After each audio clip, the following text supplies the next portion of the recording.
I really hope there's no buzz. We're gonna find out. Yeah. If I would love to get this hour in with you, and if we don't, I understand it's my fault. We've been trying to do this for about 45 minutes now, and from setting up your back camera to setting up, trying to dial in this audio board I have a date with a guy second week of April. Hopefully that'll get everything straightened out with all this stuff, but for now I'm winging it, just YouTubing the shit out of everything. It's a learning curve. I know, it's tough. You'll get it. But I mean, think about how much you've already learned. A lot. I mean, just from Canva Pro. And you had that for a couple months and you just messed around with it and then kind of got DaVinci and whatnot. I mean, you've come a long way. You've retained a lot of information. I have. It's been a struggle at the same time as it has been fun.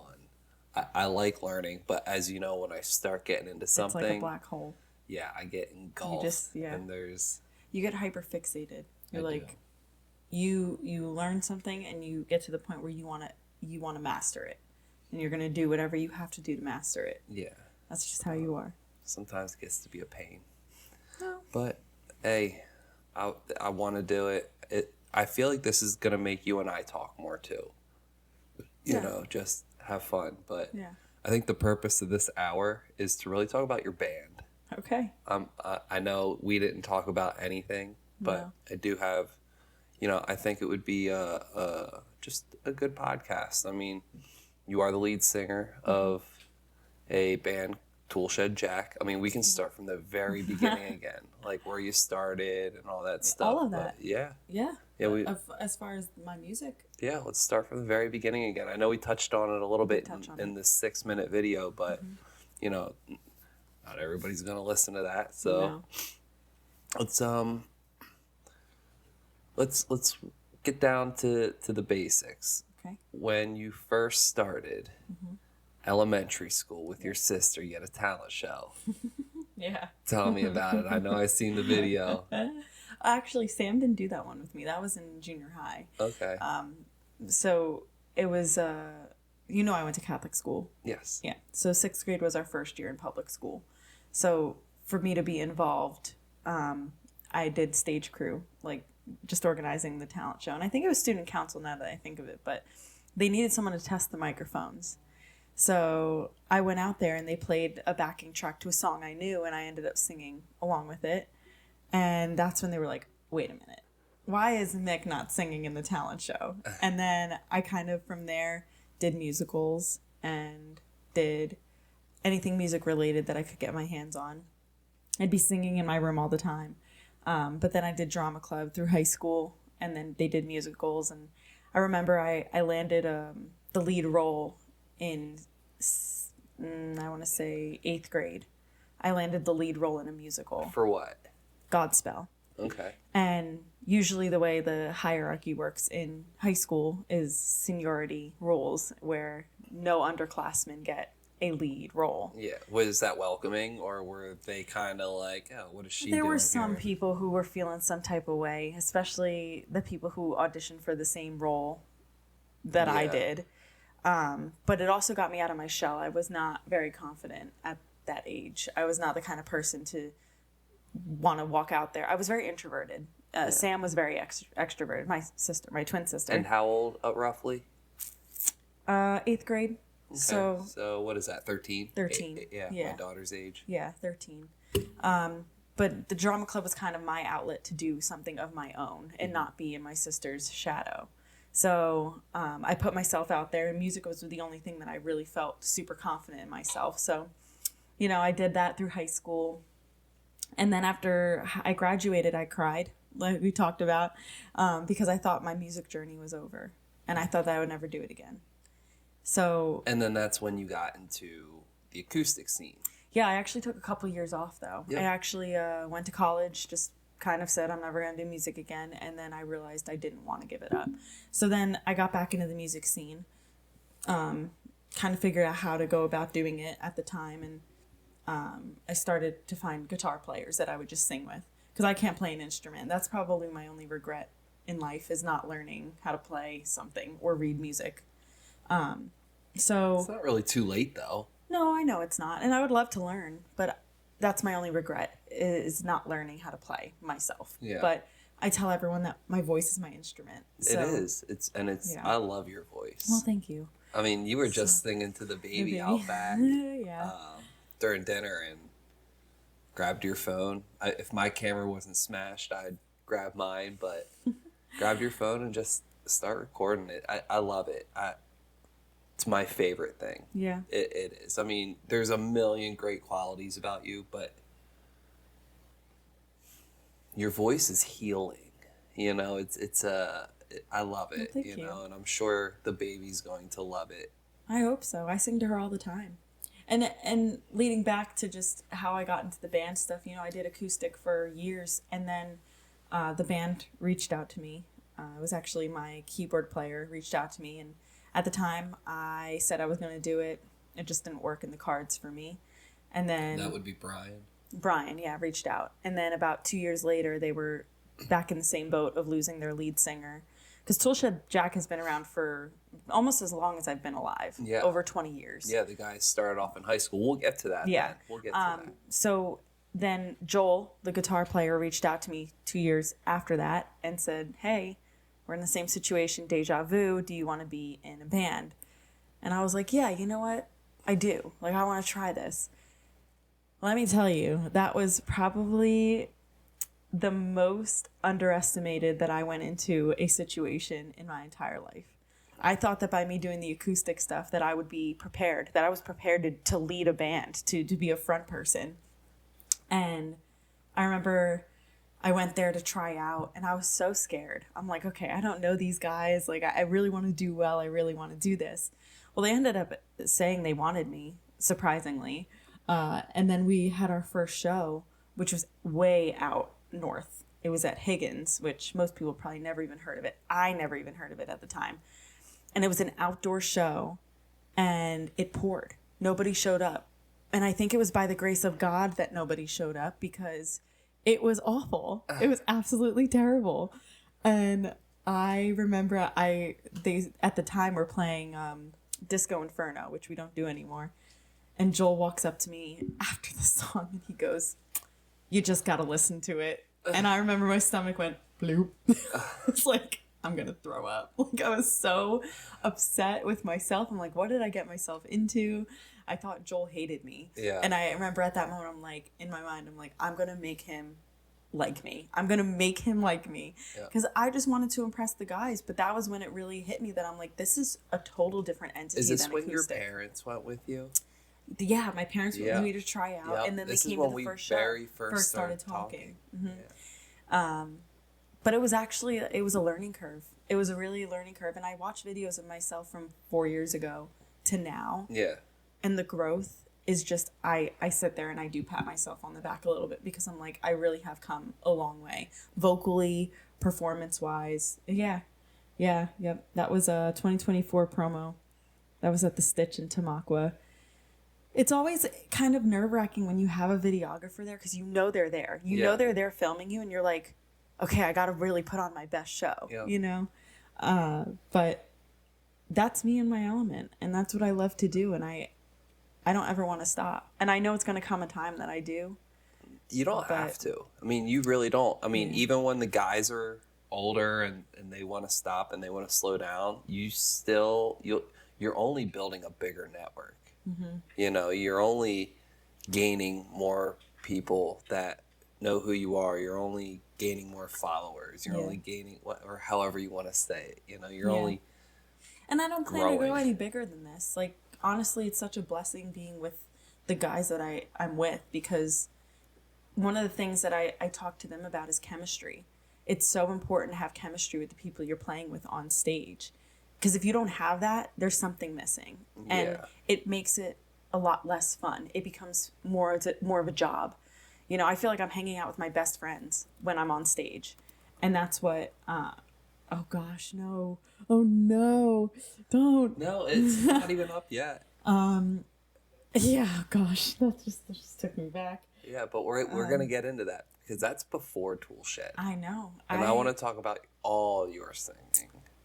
Yeah, you're really digging deep, aren't I'm you? gonna. Oh, boy. Yeah. But one of the things that's really cool is we just actually started putting together a 2025 promo. And I really am excited about it because we have just come so far. We've grown into such an awesome group that I just want everyone to hear. I want them to hear our hard work. Because Leon has his recording studio, so he levels everything to make us sound better on the promo. How come I thought you had more videos and stuff, but Not on YouTube. that's all on Facebook. It's on Facebook, yeah.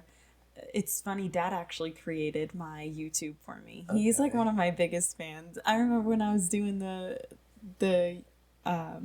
for COVID, which we'll probably get into, I was just recording myself and JC at the time on the back deck, just singing for an hour straight on a live. Yeah. And my dad would take clips of it and upload it to YouTube, and I'm just like, I wouldn't even know how to do that. And the fact that he created a page for me, I just love him. Yeah, that's so awesome. I wish I knew how to navigate Facebook. Oh, if you better. go, Oh, wait, yeah, right there you here.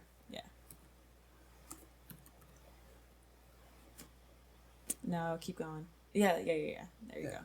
You got it. I know what I'm doing. Sorry. Gosh. No. This is Yes. where. Yeah. I mean, I do a lot of reposting of the Okay, Toolshed so stuff. Let me go back into this. And, Yeah. Oh God. But this that's is my where page. I want to start talking. Okay. This is where Mick. Yeah, you may have to scroll down quite a bit. yeah. I repost a lot of the Toolshed stuff onto my page. So this might take forever to find. I guess I didn't come prepared Not necessarily. enough. If you do photos, you'll end up going, or on videos if you see all that's photos. what I want to do. Yeah, so more. Gosh, yeah. You had some good lives. I went live all the time, and one of the things about me on my lives, I am the least serious person you'll ever meet on a live. But some of these are just so good. 465 views on. I wish the titles were better so I could know what songs are in some of these to play them. Some of these are full sets. So Yeah. yeah, oh my gosh, this is like opening up a treasure cove of memories. All right, and that's good, and that's what I want to talk about. Do you regret getting away from doing your own thing and looking for those venues and having all eyes on you and all that, or do you enjoy sharing the spotlight? Do you enjoy sharing the show? Do you enjoy sharing, that when the guitarist hits that solo, or the drummer hits that solo, and the crowd goes nuts for somebody else? Do you enjoy, do you, obviously you like to see the success of others, but do you enjoy the acoustic more in the sense of it's always on you? No, I think my time for acoustic, that chapter closed at the right time. I feel like I did enough of the acoustic stuff, and I don't know if you're sharing this screen yet at all or anything. Oh, you've been, okay. I did acoustic for a while, and it was like God had a way of just timing things. I truly believe that with everything that's happened in my life, like God has had his hand in it. And I had my acoustic stuff, and my guitar player at the time, JC, was moving to Virginia. Mm-hmm. And that was it. I felt that same feeling I felt senior year. Chapter's closing. This is the end of my story, my music career. And ironically, right around that time is when Joel reached out to me about doing the band. And I'm like, how do I not now do the band? And now I can't imagine not doing the band. Yeah. The acoustic stuff, I'll always love to just kind of tap my foot back into it, but I'll never want to do that full time again, because I feel like I just keep upping and upping and upping and doing better and challenging myself more, that I can't go backwards. So being in the band, you do weddings, you do casinos, you do private parties. Yeah, private parties. Every now and again, you get yourself into a smoky bar here and there. Yeah. But obviously, the bigger the venue, the more I don't want to say the more money you can make, but I'm sure the more appreciative you can feel, because obviously the bigger the venue, the more people that'll it doesn't always work out that way, because Right. sometimes a big venue with a couple hundred people can still look really small, whereas a small venue with a couple hundred people can look extremely packed. So I get that part too, but is a bigger venue like these casinos and weddings and private parties and stuff like that, is that way better than doing the bar shows, the pub shows, the small stage at the community fair shows? Like what's better in that aspect? So one of the things in doing the small bars as acoustic, your dinner music. And your dinner music. Oh, you're yeah. like, you're just that background music. Yeah. You're that jukebox that's just playing and people are like just going on with their day in the revolving door. Same thing goes for some of the larger venues sometimes. People don't come there to see us. Yeah. Like the casinos. They're there. They're gambling. Yeah. It's our job to gain their attention and get them to stay, which is a challenge. Sure. So that's where the chemistry, I get back to saying chemistry on stage is huge, because no matter what, whether it's 5 people out there in that crowd, we're still doing what we do on stage. We're goofing around, we're being ourselves, we're having fun with each other, and I feel like that's what gets people's attention. Playing at shows like weddings or playing at the Stitch, we feel more appreciated because we're hired. We're there. People are buying tickets to see us. So we know people are there to see us. We know the crowd's going to be there.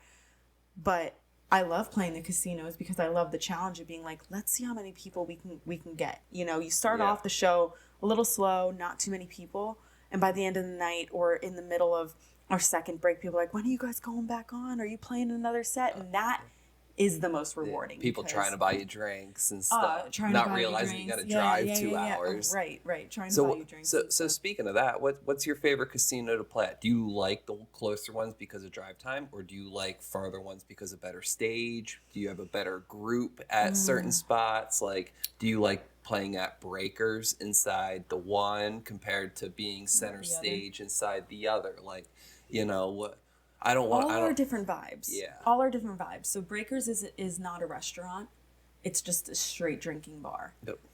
Breakers is also a triangle stage, which is challenging for a band like us because we like to move. We like to jump around. We like to interact with each other. So when you're in a triangle and it's just me at the head of the triangle, I feel like I'm just thrown out there in the spotlight and I'm like, this is a very vulnerable moment. I don't have my safety nets next to me. Yeah. So every stage, every venue is different, but there's pros and cons to each of them.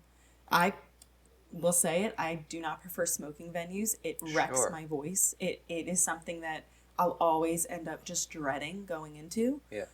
But I do it because 90% of the casinos, actually 100% of the casinos are probably smoking, and or at least have a smoking section. Right. And unfortunately, the one bar not the one bar, but the one venue we sing at a casino is smoking. And I know that going into it, but that's a challenge. So there's pros and cons to all the different venues that we play. The one that we just played at Penn's Peak was awesome, just to be on that stage. You know, it was an experience to be on that stage. Yeah. So I'm glad you brought Penn's Peak up. Yeah. I want to know about like seeing the names Pat Benatar, seeing you know all the I'm running blanks again, but you've told me all the different people that have been and there, bands. You know, start rattling off some of the bands that you've seen signed up there. Country stars up there, so there's like Jody D. Messina. There's you would know the songs if you've seen them, but there's Pat Benatar up there twice. And as I said in the short video, she was my first concert at that location, at that venue. Yeah. And not many people get to see backstage, and I'm very lucky that I've been back there more times than probably the average person. So for me to be back there in the green room and see all of these posters, and they're the posters that were advertised. Like Bruce Springsteen. I don't know. I didn't see Bruce Springsteen, but I saw someone who, like, tribute bands. Yeah. So, like, the people who go out there and cover their songs. I've seen a lot of those. Joan Jett was up there. That's right, yeah. Joan Jett was up there. Oh gosh, there was so many other ones, but it was just like posters on posters, and they're all signed. They're all signed at Penn's Peak, and they're all over the green room, and they're all outside behind the stage, and it's just kind of cool to be like, wait a minute, I'm sitting in the same room, like the same backstage room Yeah. that all of these people probably sat Yes. in. Not only that, but being on that stage and singing in that same spot. You know, it's wild to me. It's probably really cool. It's wild. Yeah. The sound system there is something that is just out of this world. It's incredible. Like, I was thinking that when we were at Shane Gillis, Yeah. when we were sitting, like, where we were, I was like, man, Allen Iverson literally walked the basketball up right where I'm sitting. It's the like, same. It's yeah. the same mindset of being like, wait a minute, like this is really cool. I mean, I stood on that stage and I looked right at where I was sitting when I went to see Pat Benatar, right Yeah. up on the balcony. Yeah. And I'm like, this is insane. Like, not everybody gets to experience that. It's No. like the small wins that I'm just like, yeah, this is cool. So that was definitely a cool one to be. Would you call Penn's Peak your favorite place to go, or do you like other venues, and which one would you say Gosh. is probably your favorite? I don't know if I could pick a favorite, to be honest with you. I don't, because Yeah. like I said, pros and cons to each. Music Fest stage will always hit the top of my list. What about Aunt Tracy's? Oh, that was so fun. I saw you guys got back-to-back nights. That was so well. It's because in August. It's because we have her on there twice because one weekend may be Music Fest. So Okay. if we get booked Music Fest, we have to bump her to that second one. Okay. But if not, we'll give her the first Yeah, weekend. yeah. That was a blast last year. Yeah. And this is why I say pros and cons to things, because it's sometimes it's the people that just make it. Yeah. And if you remember, we were singing "Shut Up and Dance with Me." And the one guy, and usually like that's the thing. Like, so for those of you who haven't seen us play or do our thing, is a lot of times I'll take the microphone and I'll be like, okay, on this part I need you guys to say like this, and I'll put the microphone out. And on this part it was "Shut Up and Dance with Me," and I was like, okay, I was like, I'm gonna need your help. Do you guys think you can do it? And this one guy came up. He was so confident, and I wish I knew his name or how he was like related to Aunt Tracy. And he comes like walk up stage. She's like, I got you. I'm like, oh man. I was like, this guy is confident. Like, I love a confident person. Let's do this. So Jeff's playing the beat on the drums, and I'm like, all right. I go like this. He waits and comes in like 2 measures too late. Yeah. And goes, shut up and dance with me. And me and the band, and we're all just like, oh, wait, I don't think he was ready. He did it 3 times. 3 times. He was so confident, but had no rhythm at that moment. Babe, for me, it was one of the funniest Hysterical. things ever. I couldn't compose myself. There's 2 memorable things I have for your shows. That moment and the moment when we were at the Arts Quest Center and there was that lady who, I don't know if homeless or not, but she was dancing her ass off, and she did at that. the Walk Center. She was hopping on one foot and doing a jig with the other foot, but she was doing it for over an hour. Listen, I can't do it for 3 minutes. I can't even do it. I can't hop for 10 minutes. I can't let even alone, do what she was doing. And she had like the smoothest rhythm for moves I've never seen. No, it was incredible. Yeah. It was really incredible. And that's one of the things too, like what you can bring out in people just by us doing our music makes it so worth it. And honestly, there's so many memories that I have from whether it be little slip-ups that happen on stage that make the rest of the band members crack, which is one of my favorite things to do, is trying to get someone else to break and laugh on stage. For instance, it happened this past weekend, and that's why I'm going to just talk about it. The 3-show weekend that I had, I don't use a wired mic. Usually I'm spoiled by using a wireless. And we had a wired mic, and this was the show in Hazleton. And my wire, so at one of our songs, I have to run over to Leon, who's to my left. Which is your bass player. My bass player, thank you. Run over to Leon to my left, then run over to my guitar player, Joel, to my right, and then so on and so forth. So I run over to Leon at this one part. I say what I need to say in the song. And as I'm making my way back to Joel, my wire is wrapped around my T. And it's about to spill all over everything, all over my monitor, all over my paper. So I bend down in the moment, and I have like a measure to get to Joel. And I pick up the T, and I'm like, I gotta get to him fast. And I MC Hammer my way straight over to Joel. And he breaks, I break. We're all laughing now because I can't even speak because I had to pick up my T. So I ended up doing it to him again at Penn's Peak. I can't do that again because I end up laughing too hard and then I can't finish the song. But it's little things like that that I just think about. I'm like, it doesn't matter who's there. Yeah. It's like, if I have those memories and those good times, like, it's something I'm going to talk about forever. Yeah. So it's fun things like that.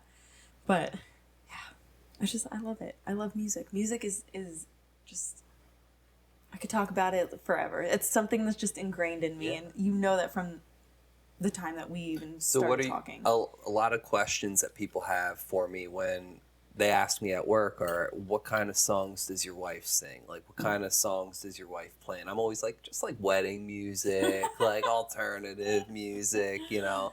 They play stuff that you would hear on the radio or something that might have been on the top 40 for, 18 weeks in a row or something. Like, they just try to get the popular songs in. But generally, when she did acoustic, she did a lot more other unique songs that I personally like. What are some of the songs that you like to sing, and what are some of the songs that you like to do with the band personally? I like my rock stuff. Yeah. I like my pop rock stuff. I like Pink, doing anything Pink. I like doing Pat Benatar. I like being able to really like wail. What's Up by Four Non Blondes is probably one of my favorite songs to do with the guys. But we're always changing our list. Like right now, I would say that our song list is under construction. We're working on weeding out what doesn't work anymore and trying to figure out what to bring in, what people want to hear. And there's certain things that we play at casinos that we don't play at weddings or vice versa. So it's just, there's so many different factors that go into creating a set list for a specific venue. Yeah. So if you were to create the set list, though, you would keep it more rock heavy. Probably. I love that one song. So one of the things, Paris. You like Paris? Who sings that? Grace Potter. Yeah, and when you listen to the Grace Potter version, I'm like, this song is not good. But then I hear your version with the band, and it's literally my favorite song. You don't do it anymore. I know, and I hate that. And I hope Joel listens to this because Tell him to bring it back. It's literally my favorite song that you guys did. I know it's not one that catches anybody up dancing, and that's like what he wants to see is people dancing. But sometimes people just like to sit and listen. Sure. And that song has gotten some of the best verbal reviews that I've heard around. Like, wow, she kills that song. And then people go and like trying to figure out who sings this, and they listen to it like, this song's not as good as that. I've heard it more than once. So it's like, I think Joel does a disservice to the band by taking stuff like that out. I know, a lot of it had to do with the transition of bass players. Sure. We lost a lot of songs that we used to do. Sure. Not. So what was the song that you used to do right before that, though? It was 2 heavy hitter songs in a row. You would do... we did Lady Marmalade. Yeah. That's still on the list. It's a floater, though. Okay. It's not in the normal rotation. But when you pull those two together, I know it's tough on you. Very tough. But it's like me personally, you doing something like that at Music Fest will get people to stop walking and watch and look and listen. And that person might be somebody who's in the suit. You know what I mean? That person might be the guy that carries the briefcase on a Monday. Yeah. So I know you always say you don't want to get that big and whatever. And hey, I'm all here for, you being whatever you want. But if that opportunity were to arise because of the songs you're saying that accentuate you and the band, but then you're going to leave it off because it's for whatever reason not relevant or too hard or no it doesn't get or no one's ever heard it. You're just doing a disservice to your guys' self. Like, that song hits so hard, and the guitar lines and the drum and the bass, like there isn't, maybe Brian might be lacking a little bit in that song, but not every song has a keyboard. I enjoyed doing that one. I did. Yeah. And I feel like also now with building our set list, I'm training my voice to get back into the routine of doing shows again after not doing them for 6 months, because your voice is a muscle. So essentially, you don't practice it, you you got to start slow. And not that I wasn't singing to the baby or anything, but I wasn't singing like I was singing, before. Sure. So I think right now I would say we're under construction and we're open for any kind of thoughts. If there's any songs that, if someone comes up to me and says, you guys should do this song, I 100% bring it back to the band and we talk about being like, okay, how can we incorporate this? Because we'll try something once. We've tried things, and when they flop, we're like, nope, like, get rid of it. Pulling that 80s and 90s stuff wouldn't hurt. Like that 80s rock that you like to do, some of that 90s and 2000s alternative that we've been listening to with the baby. Yeah. Like, so everybody knows that stuff, and it's good, and people sing with it, and it's just like, you don't need to always be up with the new. Right. In my opinion, I don't like the new stuff. No. And that may upset a lot of people, but I'm not. Yeah. I feel like sometimes jumping right into the new stuff too is too premature because the song will die as soon as it climbs. Yep. And I remember I was leaving the band and there was a song that was suggested, and I said, they were like, make sure you listen to this song so that when you come back, you know it. I said, I'm hoping this song dies by the time I come back. It did. Yeah. We're not doing that song. It climbed just as fast as it dived. Like it wasn't something. And that's kind of how I feel like Bruno Mars is, and you guys hang on to some of them Bruno Mars songs, and it's just Jeff, my drummer. Yeah. If you ask him what song he wants to get rid of, Uptown Funk. He's over it. Over it. The conversations are happening. I don't even think 8, 9, 10-year-olds like that the Happy Feet, like, or whatever, or no, they didn't do the Uptown Funk. He did I'm Happy. That's right. What was that Uptown Funk? What made that big? That was a movie, wasn't it? I think the song just ended up big. Was it? You may be right. I don't know if it was. I don't know, but I was just gonna say, like, kids who watch the movie or whatever probably still don't even like that song. It's a great wedding song because it's a good like groove song people dance to. But I agree, some songs are just overplayed. They're just like every band does it type song. You know what I mean? And that's one of the things too, where when we did Paris or we did Rock and Roll, Led Zeppelin, those were those little songs that just were like sprinkled in where people were like, oh, not everybody does that. And it just made you stand out a little bit more as a band. Yeah. I love that stuff. And you have a great Led Zeppelin voice. Oh, thanks. I think so. I mean, it's obviously not plant or anything, but you're definitely able to hit some of those, octaves, I guess they would be called. But notes, you have the enough range. You have plenty of range to do Robert Plant.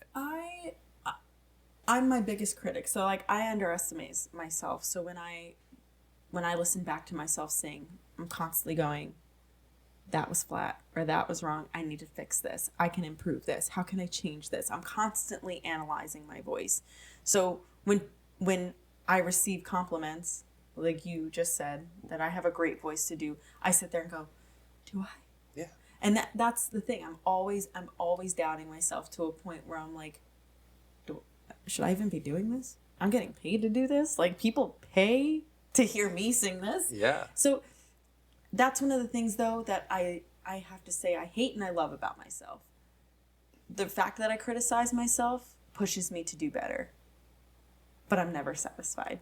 You know what I think I dislike about... I'm not going to say the band, but going to the shows. Repetitive. Yeah. I feel like it's the same sets all the time. Mm-hmm. Like, you guys have like 50, 60, 70 shows or songs in your back pocket at any given time, but you only play the same 15 or 20 and then sprinkle in another 8 that you just recycle through. You know what I mean? But it's the same 10, 15, 20 songs every show. And it's just... it's brutal for... that's why I don't expect you to come to every show. I mean, the same thing with my parents. It's the same show. Yeah. And I feel like now, as I said before, with us being under construction, as I want to say, once we start really weeding through things that we want to bring in and get out, I feel like there's going to be a shift. I feel like there's going to be a change. Because if we stay stagnant, that's all we're going to be. And you were that's supposed, from what I understand, I mean, we really don't talk band too much at all, to be honest. But from what talking about work. Yeah. But from what I understood is you were going to start taking over a little bit of the song set lists. But do they not give you free range? Do you just have input, or are you able to just start building? I have a lot of say. Yeah. Especially being the vocalist, because when the sets used to roll out, I would just accept it. I would eat it. I'd be like, okay, this is what I'm doing. But if there's something that I don't like about the set now, where, say, you put Heartbreaker next to a Pink song, sometimes I'm not able to do those back to back. I know my limits. Sometimes I'm like, that's way too much belting for me in a short period of time without recovering. So I absolutely voice my opinion of being like, we need to move this, or even at a show. If I'm going through a set and I go, we need to do a switcheroo. We need to figure out what song to replace here because I can't do this song, or we can't do this song. So I have a lot of say when it comes to the set lists, and it's respected because you're the singer. They know. If you just don't have the power, or you just don't have the I'm vocal, a reflection of not only myself but as the band. Like if I mess up, everyone hears it. So I don't ever want to make them sound bad. I don't want to sound bad. Sure. I want to put on the best show that I can, because if I'm comfortable on stage, it puts on a better show. Yeah. If I'm tense, everyone feels it. Yeah. So, we definitely are making changes. So are you excited about this season? Very excited. Yeah. I've missed it. Do you think that you guys are going to possibly grow a little bit more with other businesses such as, and I'll bleep this out, but such... Yes. You do? I feel like we are not... The one thing about our band is we do not... I don't know if pigeonholing is the right word to say, but we don't put ourselves in one bucket and stay in that bucket. Yeah. We're not saying, we're tied to you, we'll do what you say, type thing. We make our own rules. No contract. Yeah. Because this is not our primary job. Yeah. This is for all of us. Yeah. This is our secondary. This is what we do for fun. Yeah. And that's what So to be contracted, now you just you put golden handcuffs on, essentially, now you just basically signed away the freedom to decide where you're playing, when you're playing, because once you're contracted, you're told where to go, when to be there, and that's not something that I don't think any of us want to do. We all have families, and especially now with having the baby. Yeah, we got a 15-week-old upstairs. Yeah, I don't want to have to say, oh, they need a band in AC. Babe, she's 15 weeks today. Is that today? It's Saturday. Is it Saturday? She's 15 weeks today. Yeah, little peanut. That went fast. She's sleeping good. Yeah, I know. That is good. She was very tired. She's probably out for the night. Probably. Yeah. I'm always thinking about her. And that leads back into the music thing too. Like, she's now the forefront of my thoughts. Yeah. When I'm on stage. I can't help it. Yeah, of course. I can't help it. I'm constantly thinking about her and hoping that she's okay. But back to what you said, yes, I'm very excited for 2025 season. I'm excited to be back. And I'm excited to see where we play and what we can do. You got your band back. Yeah. How is it watching somebody take over for you? I know you like these girls. I do. But like in general, how is it watching somebody else on stage, grab that microphone, hang out with your guys, and demand attention on top of that stage? First of all, I am extremely grateful for the ones who stepped in for me. Yeah. But let me put it in perspective.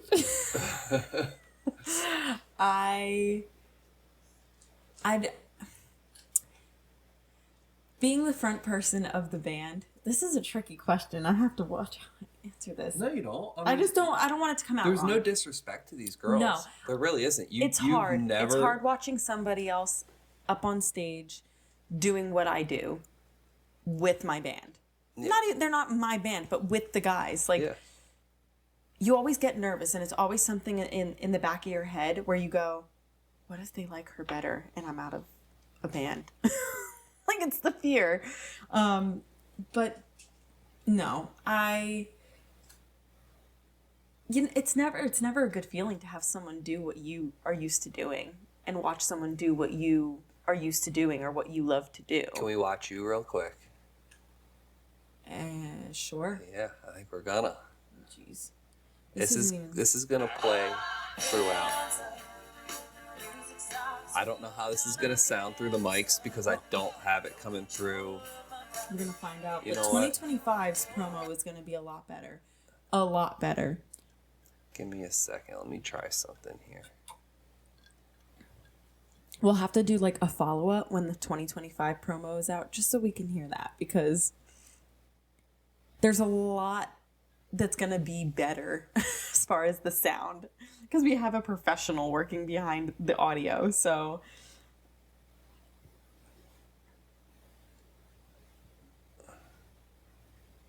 Well, oh, you don't know if it's no, it's definitely going.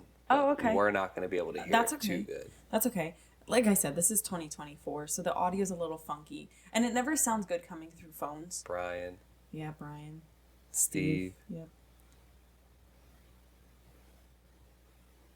Brian again. Oh. Yep.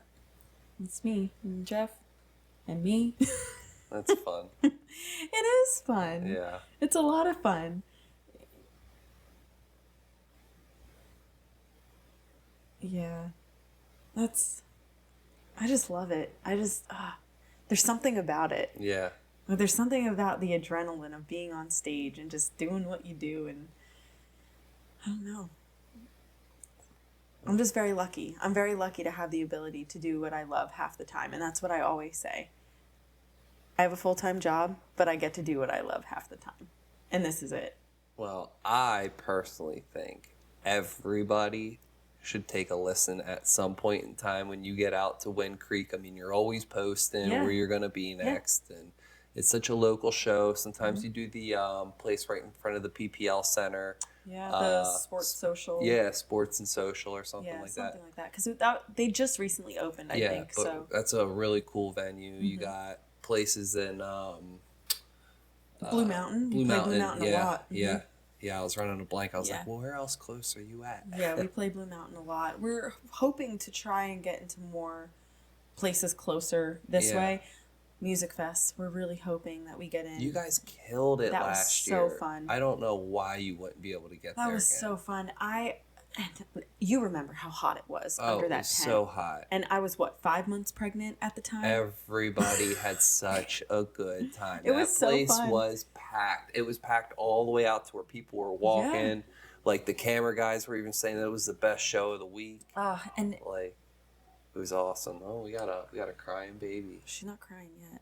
Well, she might be. She might be, though. I got all excited. Oh, I forgot that she was upstairs. Yeah, we have a crying baby. She's not. She's okay. I know. For now, I don't know. I'm sweating. I'm sweating. I'm sweating. She's waking up. Well, we do have 45 minutes. We almost have our hour. That's really good. I mean, we're going to try and squeeze it. Yeah. What I was going to say was the adrenaline before Music Fest. Like, I don't get nervous before shows. I get, like, excited. Like, let's do this. Sure. But that one, I actually was like shaking. My voice was shaking when I first started. I went, in my mind, I'm like, Mick, you need to calm down. You need to calm down. Like, you need to pull yourself together. Like, I felt like I was doing the first talent show all over again, where you're sitting there and you can't help it. Your body's like involuntarily shaking. Yeah. That's what Music Fest was. That's what was happening. And I'm like, you need to pull yourself together. That's funny. So I did, and it was awesome. And we have video footage and everything. I'm gonna have to go get I'm going to her. let you go. Hey, so real quick, Toolshed Jack. .com. Yep. And your Facebook is Michayla Marie. Or Music by. Music by Michayla Marie, Michayla. Yeah. Give her a follow. Follow the band. Yeah. And any Toolshed Jack suggestions again. on songs, we're always open to hearing them. So, but this was fun to talk about. I get all excited talking about music. Yeah. All right, babe. Well, I love you. I love you too. Let's go up and get that baby. Yeah, let's go get her. Bye, everybody. Thank you.